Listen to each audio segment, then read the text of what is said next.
কোথায় রে?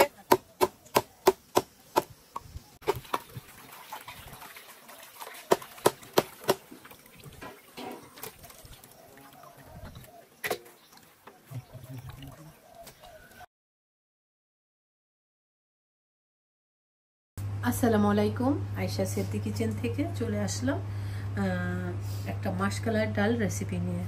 আজ রান্না করছি মাশকালার ডাল দিয়ে বোয়াল মাছের মাথা চাপা দিয়ে। বোয়াল মাছের মাথা চাপাটাকে খুব পরিষ্কার করে একদম ক্লিন করে ধুয়ে নিয়েছি। আর মাছটা যেহেতু আমার প্রায় 20-25 দিন হয়ে গেল ফ্রিজে ছিল, তাই আমি এই মাছটাকে একটু হালকা, দেখুন একটু হালকা হালকা হলুদ দেখা যাচ্ছে, একটু হলুদের গুঁড়ো এবং লেবু রস দিয়ে কিছুক্ষণ 10 মিনিট মাখিয়ে রেখেছিলাম। তারপরে খুব ভালোভাবে পরিষ্কার করে ধুয়ে নিয়েছি। এতে হয় কি, ফ্রিজে রাখার পর মাছের যে একটা, যত ফ্রেশ মাছই হোক, এটা কিন্তু পদ্মার, তারপরেও দেখবেন একটু ফ্রিজের কয়েকদিন রাখলে একটা গন্ধ লাগে, কেমন জানি লাগে। তো এই জন্য লেবু রস আর হলুদ দিয়ে পরিষ্কার করে নিলে কিন্তু সেই গন্ধটা থাকে না, মনে হয় যেন একদম ফ্রেশ আছে। যাই হোক, এই মাছটা দিয়ে রান্না করবো মাশকালের ডাল। আর মাশকালের ডালটা আমাদের ঢেঁকিতে ছাটা, তো ঢেঁকিতে ছাটা এই মাশকালের ডালটা দিয়েই রান্না করব। আর এখন আমি মাশকালের ডাল কিন্তু রান্নার পর অনেক ফুলে পরিমাণে অনেক বেশি হয়ে যায়, এদিকটা খেয়াল রাখবেন। এখন আমি এখানে একটা মাছের জন্য, যেহেতু আমার পরিবারের সদস্য সংখ্যা আমার জনের জন্য আন্দাজে আমি রান্না করব, তো 5-6 জনের জন্য রান্না করতে গেলে দেখা গেল 2 চামচই যথেষ্ট, অনেক হয়ে যাবে, তাই না? 2 চামচ আমি এই চামচ দিয়ে মেপে নিয়েছি। আর আপনারা সবসময় দেখবেন যখন রান্না করবেন একটা চামচ দিয়ে মেপে নেবেন, তাহলে একটা আন্দাজ হয়ে যাবে। সবসময় রান্না করলে ওই চামচ দিয়ে পরিমাণটা বোঝা যাবে যে কতজনের জন্য কতজন রান্না করলে। প্রথম হয়তো একটু কম বেশি হবে, পরবর্তীতে কিন্তু ঠিক হয়ে যাবে। এটাকে একটু গুলিয়ে নিব, তারপর মাছটাকে কষিয়ে, পাতিলটা গরম হয়ে গিয়েছে, আমি তেল দিয়ে দিচ্ছি।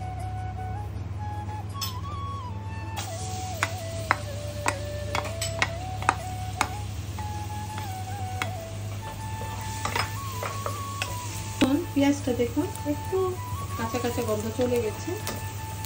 এই অবস্থায় আমি এখানে রসুনের পেস্ট দিয়ে দিব। এখানে 2 চা চামচ রসুনের পেস্ট দিয়ে দিলাম। যেহেতু মাছের মাথা দিয়ে রান্না করবো, সেহেতু রসুন কিন্তু একটু বেশি দিতে হবে। আর মাছের ডালে কিন্তু একটু রসুন বেশি লাগে। যদি খালিও রান্না করা হয়, তাও কিন্তু আমরা কুচি কুচি করে কেটে দিয়ে দিই।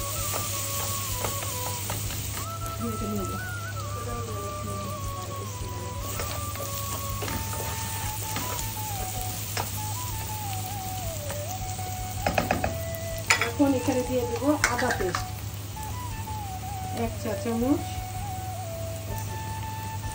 এটাও 2 চা চামচ রসুনের আদা পেস্ট দিয়ে দিলাম। এটা লাগাতে হবে, হ্যাঁ না, একটু ভালো করে লাগাতে।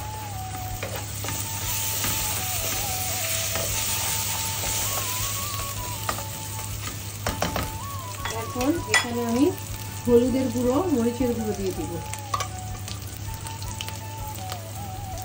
1 চা চামচ হলুদের গুঁড়ো দিয়ে দিলাম,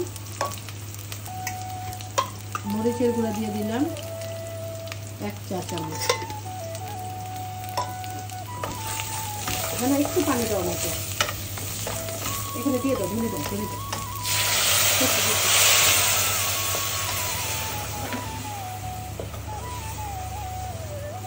একটু কষিয়ে নিই মশলাটাকে, তারপর কিন্তু মাছ দিয়ে দিতে হবে।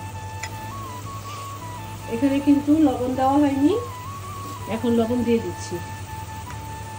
1 চামচ তো অবশ্যই দিতে হবে, কারণ মাছের মধ্যে একটু লবণ ভালো করে ঢুকবে। তারপর ডালে লবণ বেশি লাগে, তো আমি 1.5 চা চামচ শুরুতেই দিয়ে দিলাম, যাতে মাছগুলো ভিতরে লবণটা খুব ভালোভাবে ঢুকে যায়। একটু ধনিয়ার গুঁড়ি দিব, আসলে 1 চা চামচ ধনিয়ার গুঁড়ি দিয়ে দিলাম।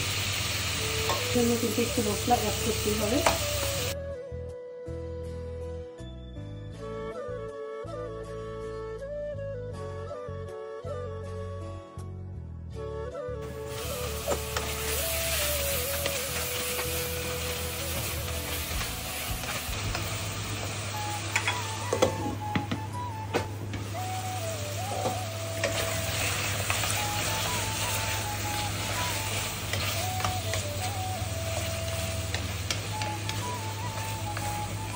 এখন আমি একটু পানি দিব যাতে মশলাটা মাছের ভিতরে ঢুকে যায়। মাছটাকে একটু খুব ভালোভাবে কষিয়ে নিলে ডালটাও টেস্ট লাগবে। এখানে কয়েকটা কাঁচামরিচ ফালি করে রাখা দিয়ে দিলাম।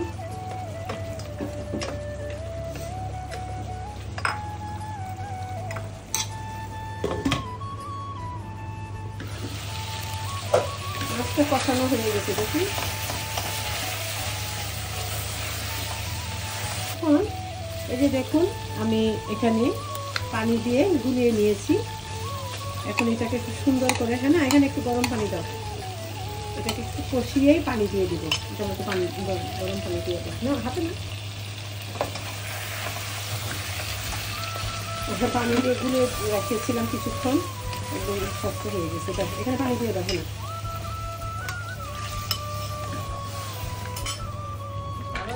হ্যাঁ অবশ্যই পানি দিতে হবে। একবারে পানি দিয়ে দিব, বারবার পানি দেওয়া যাবে না, একবারে পানি দিয়ে দিব।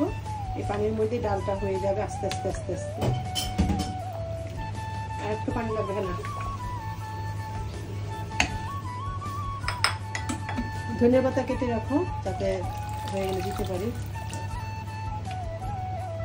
দেখুন দিয়ে দিলাম। আর কিছু কাঁচামরিচ আছে রেখে দিয়েছি, এটা পরে দিব। এখন ঢেকে দিব। ঠিক 30 মিনিট পর আমি আবার এসে দেখছি আমার ডালটার কি অবস্থা। আমার ডালটা প্রায় হয়ে গিয়েছে, অবশ্যই হয়ে গিয়েছে। দেখুন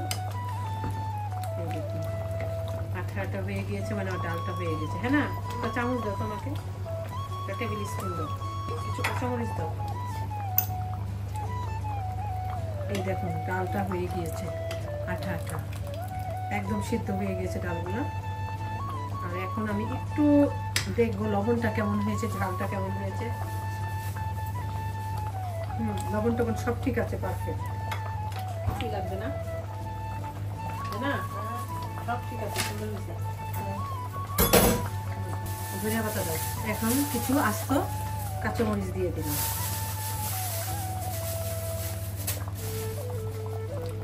হ্যাঁ না, হয়ে গেছে, তাড়াতাড়ি ধনিয়া পাতা দাও। খুব সুন্দর হয়েছে।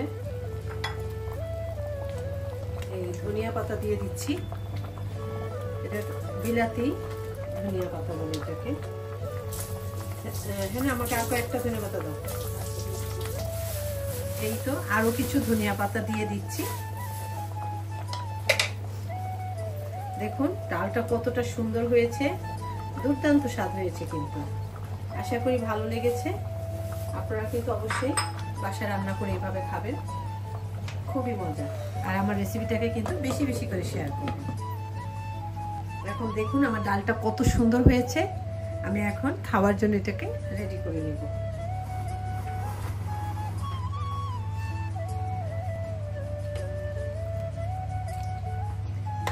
দেখুন কত সুন্দর হয়েছে এবং ঘন একদম পারফেক্ট।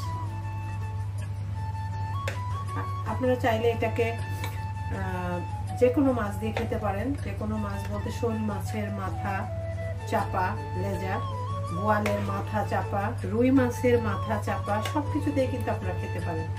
খুবই মজা হয়, খুবই মজা হয়। মাছখালি ডাল আমার একটা প্রিয় খাবার, আসলে খুবই মজার একটা খাবার। দেখুন কত সুন্দর হয়েছে।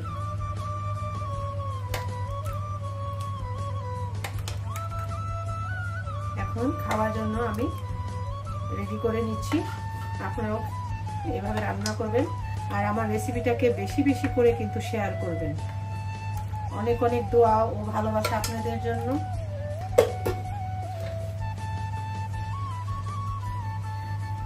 এই তো হয়ে গেল দুর্দান্ত মজার মাসকালের ডাল দিয়ে বোয়াল মাছের মাথা। আপনারা অবশ্যই বাড়িতে ট্রাই করবেন। এত মজা একটা খাবার যেটা ভোলা যাবে না, এত টেস্ট। তো খুবই মজা হয়েছে। বেশি বেশি করে কিন্তু শেয়ার করবেন। রেসিপিটা হুবহু দেখে তারপর রান্না করবেন, দেখবেন খুব মজা হবে। আল্লাহ হাফেজ।